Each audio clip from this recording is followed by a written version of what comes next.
The responsibility of love is a responsibility not to be ugly. The responsibility of love is the one that avoids being ugly. Yes.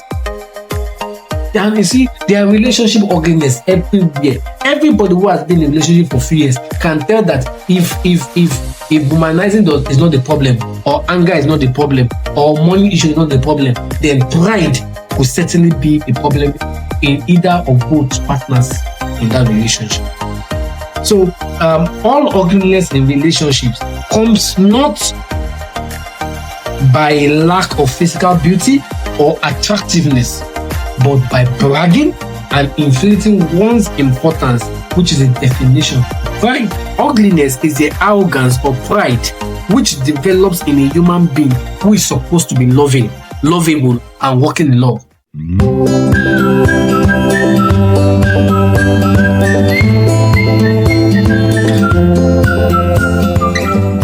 Hello everyone, welcome to Conversation, Story Behind My Books with Rev Stephen Nyenty, where we discuss the story that behind each of his books and insightful topics from the book. I'll be a great lesson to you. I am Akinsu Ojokwemi and I have with me today Rev Stephen Nyenty. Thanks everyone for joining us. Yeah, and it's good to have you here once again. In today's episode, we'll be looking at responsibilities of love part 2. Yes, if you're wondering part 2, yes, you've missed out. So do well to check the playlist of this series and watch the previous video, part 1 of responsibility of love, the whole lot. So in this episode, we'll be looking at responsibility of love part 2. So do well to like this video, do well to comment, and turn on your notification button so you like we explained and we established in the previous video, which is responsibility of love part 1. Here we're talking about the response. We are moving further from where we started from. We're looking at the part 2 of responsibility of love. And we came to terms with the fact that love comes with a demand. It is important that we come to terms with that so if someone walks up to you today and say, you know what, I love you and I want to do more with you. I want to be in a relationship with you. Before you respond to the person, it's important that aside just looking at the physical things or your personal scale of preference, or I like this person, those things, before you say yes, after you have looked at all of this and after you prayed, you're certain. Are you also certain about, have you also looked at the angle that there is responsibility on you? Yes, there is a demand. Yes, nothing just happened. Like for someone, if someone loves you, their moves, their things they will do towards you. So do not receive a person's love. Do not receive a person's commitment, obligation, responsibility if you are not ready to also commit the person. If you are not ready to be responsible towards the person, if you're not ready to also show some form of commitment to the person. And that is why you cannot use one to judge all. At different phases of our lives, even while in a relationship or being married, there are demands. So you can't say, oh, it's just one thing I need to do and everything all the time. There are different things we would have to do that shows that, okay, I am committed to this relationship. I am committed to you as a person. And the demand of love, I would give into it at any time, at any day. So now I want to share a very amazing story with us from the book. And then I said, if you've not gotten your copy of this book, you're missing out a whole lot because there are a lot of juicy stories in this book, very practical. And I want to leave you with a question. Okay, but first, let me share the story. Let me read the phrase out. I once heard someone say, no dinner is free. When someone offers a gesture of love, it must occur to you that nothing is free. There is usually a cap somewhere. Just like I said, if you are not ready to give some level of commitment, don't receive. Nothing is free. So now, there's a story in this book where an older man probably asked this lady, this younger lady, to go on a dinner with him. And she obliged. They went to dinner. She ordered. This was a very nice experience. So she ordered expensively. She didn't just ask for a bottle of water and snacks that if things go bad, she can pay for. She ordered expensively and she ate. And when they were done, the man who could probably be like an uncle to her said to her, there are rooms upstairs. When we're done here, we go to the room. And she responded that few days before now, a visitor had come. So presently, a visitor is here. And the uncle, the guy or the man was, what uncle? What visitor? I said, my period is around. And the man said, wow. All right. He picked up his phone and he was like, oh, Just give it to me. I want to get something in the car. So the man left. And while he was going, he was thinking. So you never knew your visitor was around. You obliged to my dinner invite. You heard expensively. Now it is time to reciprocate in kind. You are telling me your visitor is around. So, cut the long story short, she had to wash plate. I'm some many more embarrassments just to ensure that, because the bills was eventually was on her and she's broke. She couldn't pay. So have you ever received beyond what you can repay back? Like, have you ever been in that situation? Please use the comment section. I know that as I'm sharing this story, you are thinking of something. You are thinking of someone. You are thinking of an experience. Something is coming to your mind. Your mind is not blank. So please do well to use the comment section. Share your thoughts about the story. But basically, I feel that Reverend shared that story in this book to tell us that do not receive if you are not intending it. Because love is not to be mutual. It is not to be one-sided. It comes with a responsibility. It's better you say you're out and you drink your money. So, Sam, I'd love you to share more light on the responsibility of love as we've been discussing on the previous episode. Yes, I believe that there are a whole lot more that you have to share. And for our viewers in the house, please do well to ask questions as Reverend begins to share some thoughts with us. All right, thank you, Ms. Ope, once again. Now, we really enjoyed last week's discussion, and today's story is a perfect example of what many of us, due to our covetousness, our dissatisfaction, and our greed, would land us into. Now, anyway, there's always a responsibility. Nothing goes for nothing. Scratch my back. I do what? I scratch your back. And even the Bible suggests such principle. All right. So now we're looking at the responsibilities of love. And I would balance on one today because it has few lessons that can be applied by everyone. The responsibility of love. One of the things I have found that I've been married for over 6 years now. And one of the things I have found that is that the essential. And I dated my beloved, my girlfriend, my wife to be before then, almost 6 or 7 years. I see. One thing I have found out to be an essential is that the responsibility of love is a responsibility not to be ugly. You heard that right? Not to be ugly. I'm sure you are knowing. Are you talking about facial ugly? Do I look ugly like this? Do I need more makeup? Do I need to make my hair? That's not particularly what I am talking about. Now, of course, you need to make up, you need to improve your appearance, you see. But that's not basically what I'm talking about. Let's look at 1 Corinthians chapter 13, verse 4 from the Passion Version. 1 Corinthians 13, 4. It says, love does not brag. Now, notice the ugliness in the midst of love. Love does not brag about one's achievements. None inflate its importance. So there are two things that are ugly in this verse: brag and inflate its importance, which are all expressions of pride. So we could as well put it with love is not proud. So instead of saying proud, we rather prefer to use love is not ugly. The responsibility of love is the one that avoids being ugly. Yes. And you see, there are relationship ugliness everywhere. Everybody who has been in a relationship for 3 years can tell that if womanizing is not the problem, or anger is not the problem, or money issue is not the problem, then pride could certainly be the problem in either of both partners in that relationship.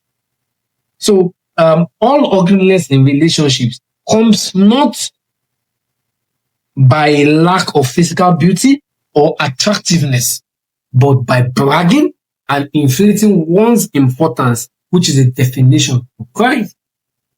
Yes. Now, ugliness is the arrogance. Listen to this well as I quote. Ugliness is the arrogance or pride which develops in a human being who is supposed to be loving, lovable, and walking in love. You are ought to be loving. You are ought to be nice to me. But yet I realize that you are pompous, you are proud, you are full of yourself, and it affects our communication. It affects our relationship. It affects what we do. And if we are not careful, it develops. When you become big in your height, it begins to envelop your communication. It begins to envelop your attraction. You begin to look at things that you should not look at. You begin to notice things that you should not notice. You begin to become overbearing. Now you are becoming fed up of everything. Like your fuse is short. You can easily spark. Pa, pa. You are always you know they'll call it to the chop whining. You feel chop whining. Anything gets at you. From being a lover, you become a corrector. From being a lover, you become an headmistress. From being a lover, you become something that they don't. You become their parents. You become their mother. You become their father. But nobody is going to be in a relationship so that they can have another mother, another father in that sense in their life. Thank God for their parents, but you are not their parent. And many of us, we find ourselves, we have that habit of wanting to correct everybody, of wanting to put them straight, of wanting to help them, of wanting to mother them, of wanting to father them. They are not even looking for mentors in us. They are not looking for mentors. They are looking for love. And guess what? Because of your pride, you mess it up. Because of your pompousness, you mess it up. Yeah. So let me read something else to you. Don't have inappropriate behavior in relating with people who are showing you love. There are behaviors that when you are working out, being rude, sighing, hissing, walking away, cutting the call. These are inappropriate behaviors. Talking back, arguing. These are inappropriate behavior. To someone who has shown you love, you are to also reciprocate. How can somebody be talking to you nicely and how are you doing? And you are shouting like a mad and wounded lion. Are you dumb? You know, when a dumb person is trying to share their frustration, and they begin to do you like, you see? So let's focus on these points here. God has never made the female equal to the man in any marriage relationship. God has put the man as the leader of his home. Not because the woman is inferior, but it becomes a responsibility on the man. You see, you know, all of you in your office can be all bright and preparing. Doesn't mean that everybody should lead simultaneously at the same time. There has to be a captain in the ship. It doesn't mean that you are idiots when one person is taking the lead. It just means that you are organized. So God says, you people, I want to have an organized family. So I vote, I have chosen, and they just chose the man. It's not that the woman is less inferior, less intelligent. Sometimes she can even be more. But God just says, okay, the man, I just chose you. And I put you there. But guess what? Many women, because of this feminist movement that is here now, many women are beginning to, what a man can do, a woman can do better. So they are beginning to find, and God has helped the women folk to occupy several distinct and high offices, leadership offices. But guess what? That has started developing into something that is ugliness in relationship, that is ugliness in fight. That's why you are not married. You are 35, you are 45, you are not married. Because all the men in your life, you try to intimidate them. You try to put them in their place. And once you intimidate them, once you put them in their place, you are proud, they begin to avoid you. Because people want to be respected in a relationship. People want to be appreciated in a relationship. People want to be recognized in a relationship. Nobody wants to be schooled in a relationship. If they need school, they should go to school. This is not school. Amen. This is not school. And part of the sign that you are beginning to become ugly, or your relationship is turning into some ugly animal, is that number one, you no longer are able to forgive. You start holding on to fault. You did this to me, you did that to me, you said this to me, you said it to me, and then you hold it at the mind. I will not forgive you. And even though the person says sorry, if that's even the person knows that they done something wrong to you, say, okay, I've heard you, but you have failed that. And that's already changing your view about the person. That's already changing your opinion about the person. That's already changing the way you want to relate to the person, because you are offended and you are not willing to let go of your offense. That too is a problem. Yes. You see, when you offend a child, after crying, immediately you sort out the issue, you will notice that the cry disappears. I just yesterday, I have a baby boy, a second son. Now, the guy was crying for an hour. He was angry with his mother for some reason. Eventually, I tried to get involved, pet. Eventually, I found the key. And guess what? Immediately, he was pacified. Guess what? He started laughing. He started eating. Suddenly, 300, but adults would have, immediately after that cry and everything, would have maybe tried to be isolate ourselves. It will take us some few hours, few days to even come back to normal. But this guy, it's like 360 degrees. He just switched. You know why? They do not take offense as we take offense. The guy was crying for 1 hour. And even that crying, it was unusual. Like, I don't even like babies who cry like that. But his own was all unusual. After that, once he was pacified, once he had got to the place where he's ready to hear sorry, and he was pacified, he started playing back. But you, an ugly person will not forgive. He or she will hold on to the offense. Some people are dead, and yet we still bear grudges against the dead. Some of us, we have still blocked our parents' status. No, our parents that have died. I know one sister who said she sort of like made there's something on WhatsApp that does not allow anybody to view your status, what you post on your WhatsApp status. They don't. So before her dad died, she had done that because she didn't want her dad to keep monitoring her movement and telling her blah blah blah. So for whatever reason it could be, now the man has died and the status, they are still blocking the dead from viewing WhatsApp status. Kai! Jesus. We are still blocking the dead from viewing WhatsApp status. Hey! That's how bad it is. And that's how some of us are. People are dying and yet we are still coming to collect our debt from them. Jemilowo. Baba Kunle, Juku, but Jemilowo, Tipai, Jemilowo, Daloma Somi. At the burial ground, people are crying. And that's how bad ugliness can be. No forgiveness.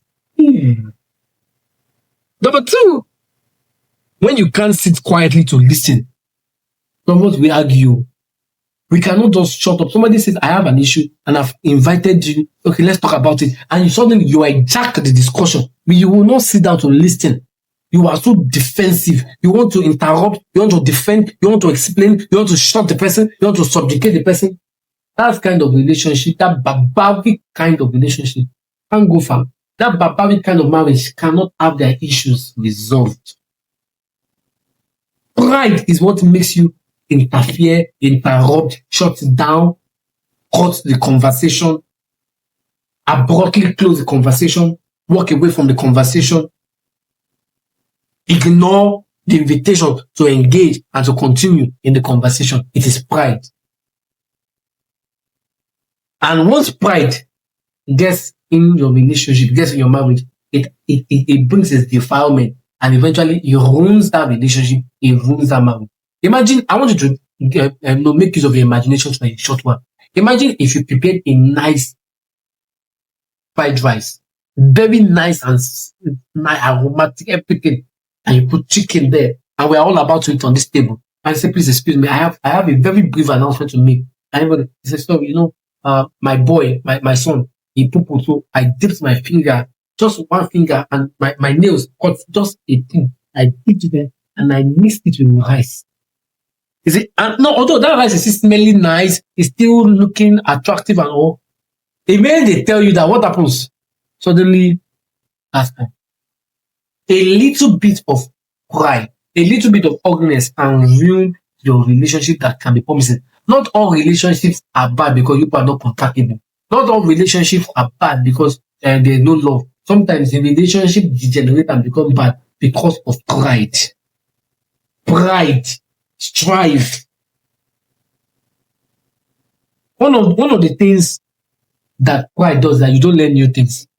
You are stuck. This is the way we used to do it in our family. This is the way I used to do it. Leave me the way I am. Accept me the way I am or leave me. Then guess what? People would prefer to leave you because you need to learn new things in a relationship.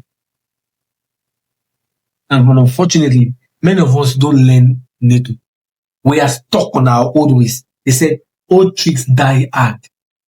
it is difficult for a old dog, to learn new things. Many of us, it is difficult for you to learn. Once you get into a relationship, you see, when you are just young in a relationship, you are looking for all opportunities to learn, all opportunities to please your beloved, all opportunities to satisfy your wife, all opportunities to satisfy your husband. But once you become old, once you start having pride you become stiff. Your waist can no longer be twisted. You can no longer do all those aerobatics. Why? Because pride has come in. So when we say, oh, let us cook this nice dish, let us have this kind of sex, let us do the everything. That is why many times it is difficult to build some relationship, because ugliness of pride has come. When you are money conscious, is another thing. Number 4 is when you are money conscious. Everything about you are too concerned and too conscious about the financial state of the person. You are too concerned and too worried about how much they give to you, how much you receive, how much is your salary, how much they earn, blah, blah, blah. And although you say that's not the yardstick, it's love, I'm a Jesus girl, I'm a Jesus boy, you are too concerned. It has a way of wound. If your concern is about finance, now it doesn't mean that being concerned about finance is unhealthy, but sometimes overly concerned about finance in a relationship can sometimes be the end of that relationship. Because guess what? Compared to somebody else, nobody, at least for now, among you who listen, and even if I say, I'm broke, if they compare me to a dead dollar now, I'm a broke nigga. If they compare you to God knows me, I'm broke. So if you are becoming too money conscious, then the ugliness of pride comes in. I see being money conscious as a way of segregating and criticizing the relationship. So everything now starts becoming the reason why you're this is because you are poor. The reason why it's like this, I cannot afford this. And even you it's funny. And so my advice is take away the ugliness of pride. Pride spoils relationship. I know you might not have heard this one, but pride spoils relationship. Pride destroys marriages. And if there's a responsibility, it is your responsibility, not God's responsibility, not your other partner's responsibility. It is your responsibility to take it away from you. Wow. Mr. Ope, what do you think? When I shared the whole of it, I was talking about the ugliness, yes, that comes with the responsibility of not being ugly. Yeah. So that means that at a point in our relationship, we are all excited. And, and then some, because you have, let's say you have something responsibility. But then there comes a time where you are no longer conscious. Yes, how you have it all sorted out, you have moved from that place of trying to, to, let's say, please the person or up and doing, and we're probably where you are now relaxed. So ugliness in this aspect, we're talking about pride, and it's something that we must be conscious about. We must decide that you will not allow ugliness to ruin your relationship. You must decide that you will not allow ugliness to ruin your marriage, because these are practical things that can actually make things go down. It's either relationship that you have been committed to or marriage that you have been committed to. Nobody will want to live with those experiences. And no matter what I share with us, the symptoms, the realities that come with it, you're not able to let go. Yes, you're no longer able to listen. And a lot more. So all of this in one, it's a lot. Like I said in the last episode, this is not something that requires, just responding to as it's coming. It's something that requires some level of evaluation, some level of thought. How does this apply to my relationship? How does it apply to my marriage? What can I really improve on? What do I need to be conscious about? Because all of these conversations, we say, oh, we're having conversations, story behind my book, Rev Stephen, it is for learning. It is for our own improvement. So if you're watching these videos, if you're part of these conversations and you're not learning anything, you're not self-improving on your mental state, your ability to reason and improve in terms of your relationship, marriage, and other aspects, then I think you're just burning your data.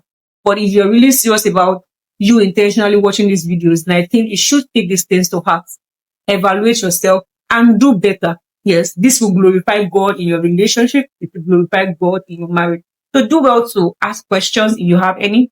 Do well to like this video. Do well to comment and subscribe to this channel if you haven't. This book is where we've been. It's the powerful book Reverend has been sharing a whole lot from us from. So if you've not gotten your book, you're missing out, as I said earlier. So do well to click on the link attached in the description of this video, either by WhatsApp or you go straight to our website and get your copy now. Thank you. See you same time next week.